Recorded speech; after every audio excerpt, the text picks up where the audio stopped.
Hello everyone, कैसे हो आप सब। I hope you are so well. अब बात करेंगे आज की वीडियो पर हुक्स लॉ की और स्ट्रेस स्ट्रेन कर्व की। तो इससे प्रीवियस वीडियो में मैंने इलास्टिसिटी और प्लास्टिसिटी के बारे में डिस्कस किया था, तो एक बार उस वीडियो को जरूर देखिएगा इस वीडियो को देखने से पहले, और उस वीडियो का लिंक आपको डिस्क्रिप्शन बॉक्स में मिल जाएगा। तो बात करते हैं हुक्स लॉ की। हुक्स लॉ क्या था कि stress is proportional to strain.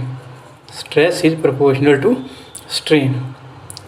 देखो स्ट्रेस क्या है, फोर्स अपॉन एरिया, ये स्ट्रेस है। अगर स्ट्रेस किसी बॉडी के ऊपर लगेगा तो उसकी जो डायमेंशन मीन लेंथ में जो चेंज आएगा डिवाइडेड बाय ओरिजिनल लेंथ, ये होता है स्ट्रेन। तो स्ट्रेस जो प्रोपोर्शनल टू स्ट्रेन है, मीन ये हमारे पास रबर बैंड है, इस पर हमने स्ट्रेस अप्लाई करा, इसकी डायमेंशन में भी चेंज याद आ रहा है। तो स्ट्रेन क्या है, change in dimension to original dimension. तो ज़्यादा चेंज आ गया, डेल्टा एल याद आ गया, तो हम बोल सकते हैं कि एफ वाई ए स्ट्रेस प्रोपोर्शनल होगा स्ट्रेन के। जितना हम स्ट्रेस अप्लाई कर रहे हैं उतना इसमें स्ट्रेन इंक्रीज हो रहा है। तो ये था stress strain. Stress is proportional to strain. अब प्रोपोर्शनलिटी को ख़त्म करने के लिए हमने कांस्टेंट के लगाया यहाँ पर, और के जो है वो कांस्टेंट ऑफ प्रोपोर्शनलिटी है, इसको बोलते हैं मॉडुलस ऑफ इलास्टिसिटी। ये याद रखना, के क्या है, मॉडुलस ऑफ इलास्टिसिटी। तो के की वैल्यू यहाँ से कैलकुलेट कर सकते हैं। ये स्ट्रेन नीचे डिवाइड हो जाएगा, तो के क्या आ गया, स्ट्रेस अपॉन स्ट्रेन। तो के स्ट्रेस अपॉन स्ट्रेन, जो के है वो क्या है, मॉडुलस ऑफ इलास्टिसिटी है। अब मॉडुलस ऑफ इलास्टिसिटी किस चीज़ पर डिपेंड करता है? एक तो डिपेंड करेगा नेचर ऑफ द मटेरियल, कि बॉडी का नेचर कैसा है, किस मटेरियल की बॉडी है, और दूसरा डिपेंड करेगा टेम्परेचर पर, कि बॉडी का टेम्परेचर कितना है। ओके, तो इंडिपेंडेंट किससे है? जो मॉडुलस ऑफ इलास्टिसिटी है ये इंडिपेंडेंट है डायमेंशन से, लेंथ और वॉल्यूम से। अब जो के है, मॉडुलस ऑफ इलास्टिसिटी है, इसके यूनिट होते हैं न्यूटन पर मीटर स्क्वायर या पास्कल।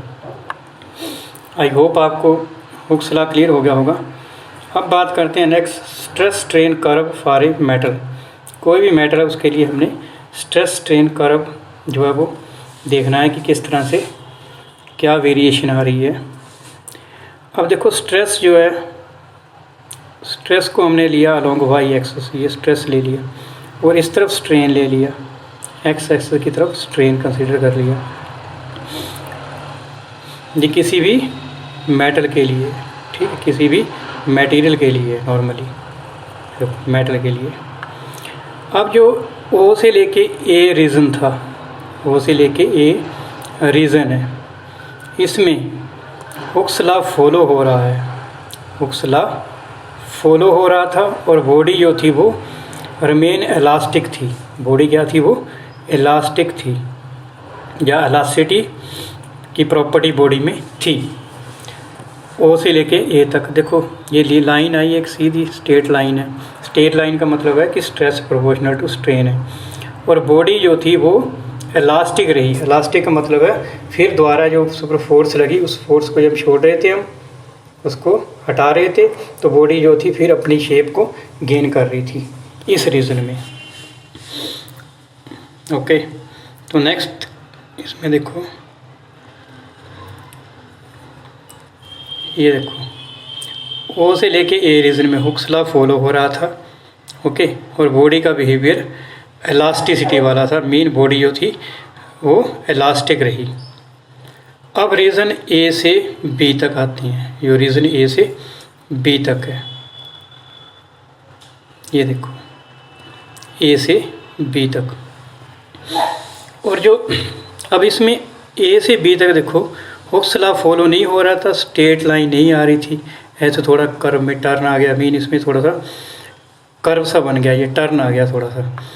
लेकिन बॉडी जो फिर भी इलास्टिक प्रॉपर्टी को एज इट इज़ गेन की हुई थी, मीन वो ए से लेके बी तक जो कर्व था या रीजन था, जो इस रीजन में हुक्स लॉ फॉलो नहीं हो रहा था। हुक्स लॉ फॉलो नहीं हो रहा था, बट बॉडी जो थी वो इलास्टिक ही रही, इलास्टिक प्रॉपर्टी बॉडी की एज इट इज़ रही। ठीक, तो यहाँ देख सकते हो आप, और बी पॉइंट है, जो ये जो बी पॉइंट है, इस पॉइंट को बोलते हैं इलास्टिक लिमिट, या यील्ड पॉइंट। अब इसमें आगे बात करते हैं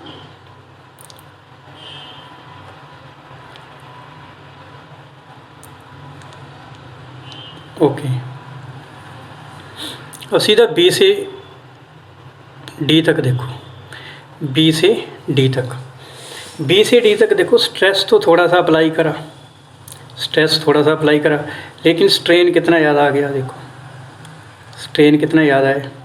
तो बी से जो सी वाला पॉइंट था उसमें थोड़ा सा स्ट्रेस लगाने पर भी स्ट्रेन जो था वो उसकी वैल्यू में, उसकी जो वैल्यू थी उसमें देखो कितना ज़्यादा चेंज आ रहा है। मीन बॉडी पर थोड़ा सा हमने स्ट्रेस लगाया और चेंज उसमें स्ट्रेन बहुत ज़्यादा आया, ठीक। और बॉडी जो थी उसकी जो एक तो हुक्स लॉ को फॉलो नहीं कर रही थी, ठीक है। दूसरा बी से सी तक बॉडी की जो इलास्टिसिटी तो वो ख़त्म हो गई, बॉडी प्लास्टिक बॉडी बन गई और प्लास्टिसिटी वाली उसमें प्रॉपर्टी आ गई। प्लास्टिसिटी क्या होता है, प्लास्टिक बॉडी क्या होता है कि बॉडी जो है वो दोबारा अपनी शेप को रीगेन नहीं कर रही थी। और जो सी वाला पॉइंट है, ये सी वाला पॉइंट है, इस पॉइंट पर आने के बाद बॉडी जो थी वो अपनी प्रॉपर्टी, इलास्टिसिटी प्रॉपर्टी को लॉस करके प्लास्टिक बॉडी बन गई। और ये जो उसके बाद डी वाला पॉइंट जो आया बाद में, डी वाले पॉइंट को हम बोलते हैं अल्टीमेट टेंसल स्ट्रेंथ। ओके, ये पॉइंट वही लिखे हुए हैं सारे जो मैंने एक्सप्लेन करे, देख सकते हो आप। अगर लोड इंक्रीज़ किया, स्ट्रेस इंक्रीज़ करा हमने, तो स्ट्रेन इंक्रीजेस रैपिडली, एकदम से स्ट्रेन में चेंज आ गया। ओके, अब बात करते हैं डी पॉइंट की, और डी से ई तक। जो डी से ई तक है उसमें क्या है, देखो स्ट्रेस क्या था, ये देखो स्ट्रेस यहाँ बिल्कुल आप ऐसे मानो कि स्ट्रेस कम था, या स्ट्रेस की वैल्यू पहले के कंपैरेटिव हमने कम कर दी। जितनी फोर्स हम पहले लगा रहे थे उससे कम फोर्स लगाने पर भी जो बॉडी थी वो स्ट्रेन उसका इंक्रीज़ हो रहा था। स्ट्रेस पहले के कंपैरेटिव कम लगाया लेकिन स्ट्रेन उसमें आ गया, स्ट्रेन की प्रॉपर्टी उसमें, मीन स्ट्रेन उसका इंक्रीज़ हो रहा था। और जो ई वाला पॉइंट है ये फ्रैक्चर पॉइंट है। फ्रैक्चर पॉइंट का मतलब बॉडी टूट गई। अब डी से ई तक पॉइंट जो है, अगर डी से ई वाला पॉइंट बिल्कुल क्लोज है तो उस बॉडी को बोलते हैं हम, बॉडी जो है वो ब्रिटल है।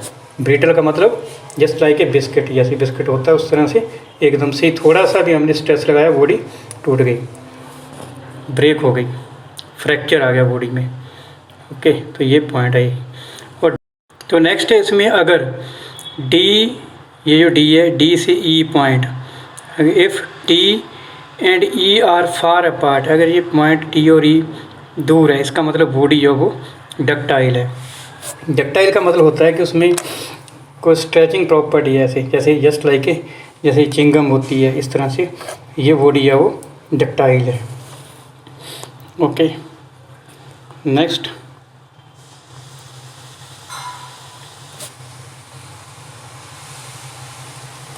ये क्वेश्चन है। यहाँ क्वेश्चन देखो, the stress and strain curve of two material A और बी, ए और बी भी हमारे पास कोई दो मटेरियल है, उसके लिए जो हमारे पास कर्व आया वो इस तरह से है।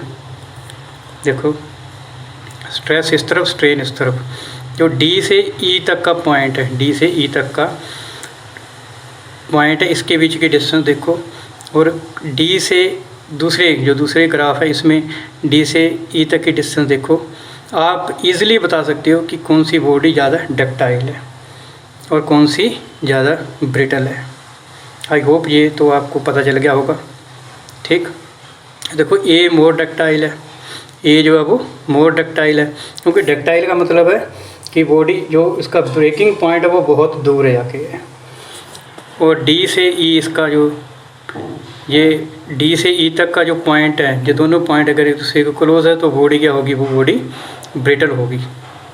इसका आंसर यहाँ पर बी इज़ मोर ब्रिटल। अब नेक्स्ट बात होती है इलास्टोमर क्या होते हैं।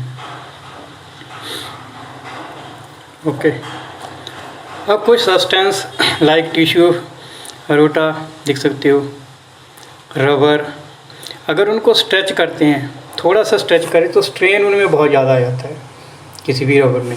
तो वो सब्सटेंस अगर उनको पुल करेंगे हम, ठीक है, पुल करेंगे इस तरह से, pull substance that can be pulled to several time the original length, इसकी जो ओरिजिनल लेंथ है उससे कई गुना इसको हम अगर खींच सकें तो वो बॉडी होती है इलास्टोमर। उसकी एग्जांपल यहाँ पर एनसीईआरटी में भी दी हुई है, ये टिश्यू ऑफ रोटा। इसको मतलब क्या है कि इसकी जो ओरिजिनल शेप है ना उससे कई गुना हम इसको जो है वो खींच सकें। अब उसमें देखो स्ट्रेस स्ट्रेन कर्व तो फॉलो होगा नहीं, ठीक, तो ये कर्व है वो किस तरह का होता है, वो इस तरह का कर्व आ जाता है। तो आपको याद रखना ये जो है, अगर आपको पूछा जाए कि टिश्यू ऑफ रोटा इसके लिए कर्व या रबड़ के लिए कर्व आता है तो इस तरह का कर्व आता है।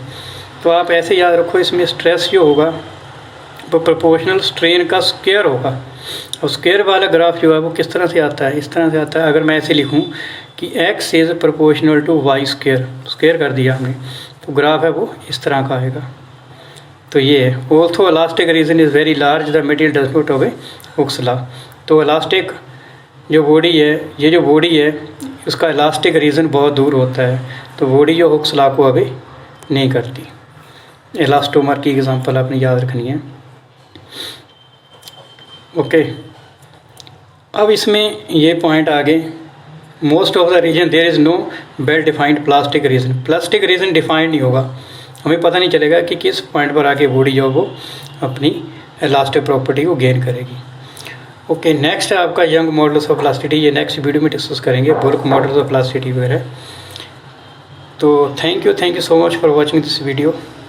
मिलते हैं नेक्स्ट वीडियो में जिसमें यंग मॉडल्स को स्टडी करेंगे।